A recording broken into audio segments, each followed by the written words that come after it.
السلام عليكم ورحمة الله وبركاته. أعزائي مشاهدي ومتابعي موحى الأهلاوي، أهلا بكم. النهاردة كان ختام التمرينات قبل مباراة الغد إن شاء الله مع بتروجيت. كان التمرين الأخير النهاردة كان في إعلان القايمة، وشهد إعلان القايمة بالحاجة اللي كان كل جماهير النادي الأهلي بتنتظرها، هو وجود علي معلول في القايمة. علي معلول كان النهارده موجود في القايمه، والكابتن محمد يوسف والكابتن عماد النحاس والكابتن محمد شوقي كانوا بيساندوا علي معلول بشكل قوي جدا. وحصل النهارده اجتماع طويل مع علي معلول من الكابتن عماد النحاس والكابتن محمد شوقي، واداله الحافز القوي ان هو يكون موجود ان شاء الله بشكل قوي في مباراة الغد. لسه مش عارفين اذا كان هيكون اساسي ولا احتياطي، لكن ايا كان وجوده في القايمه ودخوله في القايمه ده مؤشر ان هو هيكون موجود ان شاء الله في الست مباريات اللي جايين، بحيث ان هو يتم اعداده بشكل قوي، ويترك الامر لمجلس الاداره هل يتم تجديد لعلي معلول ويكون موجود معانا في كاس العالم للانديه والفتره اللي جايه، ولا هيتم شكره ويكون خرج من النادي الاهلي وهو في قمه مستواه او لياقته البدنيه. تم استبعاد النهارده اكرم توفيق ومصطفى العش وخالد عبد الفتاح لاسباب فنيه. وكانت القايمه النهارده محمد الشناوي ومصطفى شوبير وحمزه علاء وعلي معلول وعمر كمال ورامي ربيعه وياسر ابراهيم، اشرف داري، محمد هاني، كوكا، مروان عطيه، امام عاشور، احمد رضا، عمرو السولية، أفشة، كريم ندفد، الشحات، طاهر محمد طاهر، بن شرقي، ووسام أبو علي وجراديشار. بكل التوفيق للنادي الأهلي والإصرار على عمل نتيجة قوية إن شاء الله، وتحقيق نتيجة الفوز لتكملة مشوار الدوري. محدش عارف بكرة في ايه، محدش عارف بكرة بيراميدز برضه هيقابل حرس الحدود. وارد جدا كل حاجة تحصل، وارد جدا اي شيء يحصل. فان شاء الله باذن الله نتمنى باذن الله ان يحصل اي تعثر لبيراميدز والاهلي يفوز ويبدا يقرب موضوع الدوري شويه. ولو ما حصلش ان شاء الله نكون موجودين في بطوله افريقيا السنه الجايه بالمحافظه على المركز الثاني اللي احنا موجودين فيه دلوقتي ان شاء الله باذن الله. ويكون اعداد قوي للنادي الاهلي لبطوله كاس العالم للانديه. الست مباريات اللي جايين مهمين جدا جدا، ولازم كل احمد سيد زيزو من خلال الاستاذ اشرف عبد العزيز محامي احمد سيد زيزو طلب من الاتحاد الكوره ان يكون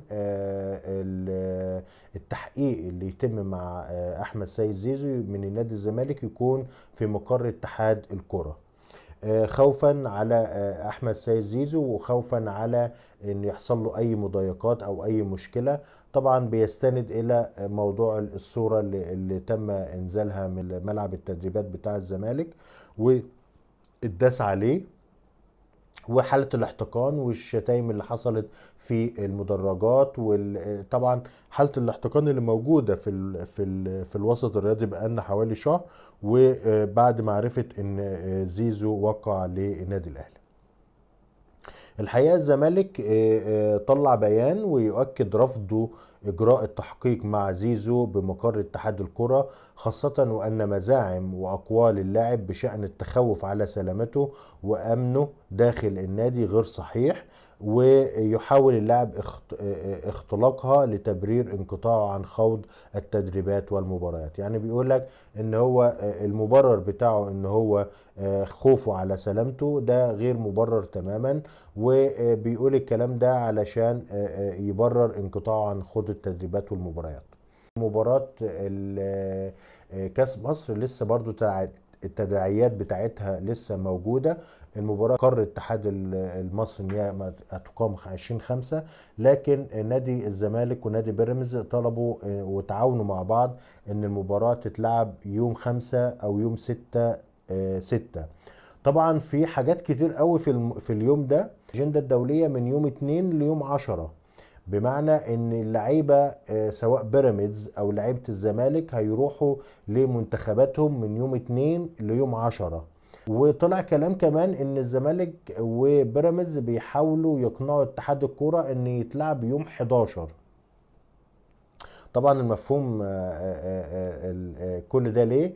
اولا لسببين: ان يكون اللاعيبه الدوليه رجعت بعد يوم 10. السبب الثاني ان يكون ضيع الفرصه على احمد سيد زيزو انه يشترك مع الاهلي في كاس العالم، لان الاتحاد المصري فتح القيد من 2/6 ل 10/6. طبعا هنشوف الايام اللي جايه ايه اللي هيحصل، وهنترقب الموقف القادم ان شاء الله باذن الله. موضوع المدرب الخاص بالنادي الاهلي، حتى الان لسه المباحثات دايره، وفي ميتنج زوم مع روزا، ومازال لسه الامر مطروح بشكل قوي. ويقال ان ممكن يجي مدرب مختلف تماما عن الاسامي المرشحه، سواء روزا، سواء كروش، سواء جوميز، سواء فايلر. ممكن يبقى في اسم خامس او سادس او سابع. لسه الامور ما اتضحتش، لان مجلس اداره النادي الاهلي الامور اهدى شويه. ليه؟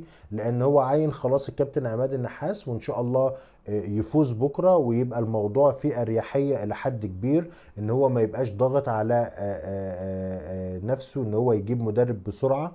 طبعا هو المطلوب ان هو يجيب برضه مش بسرعه قوي، لكن على الاقل بعد 10 ايام لازم يكون المدرب موجود، علشان يقدر يشوف الفرقة، ويقدر يحط استراتيجية للمرحلة اللي جاية، ويشوف الفرقة كويس جدا. وطبعا كابتن عماد النحاس هيديله تقرير، لكن طبعا لما يكون شايفها على ارض الواقع وفي الاستاد بيبقى افضل طبعا، ويكون موجود مع الفريق بشكل دايم. فان شاء الله في خلال اسبوع 10 ايام هيتم حسم موضوع المدرب الاجنبي. وموضوع كولر لسه ما زال الشرط الجزائي لسه لم يتم حسمه، والاهلي لم يستدعي وكيل اعماله، او هو حتى لا ما جاش القاهره خالص. هو كل القصه دلوقتي مع الاهلي في الميتنج زوم، وبيتم التواصل اونلاين. لكن ان هو وكيل اعماله يجي هنا لا، ما جاش خالص، ولا المحامي بتاعه. مستر كولر خلاص يعتبر ساعات وهيرحل الى سويسرا، لكن بقيه الجهاز المعاون لسه موجودين لنهايه العام الدراسي، لان الاهلي موفر ليهم مدارس لاولاد الجهاز المعاون. موفر لهم مدارس وباصات، وبيروحوا كل يوم المدارس، فبالتالي لازم يخلصوا الدراسة الأول، وبعد كده يرحلوا إلى سويسرا.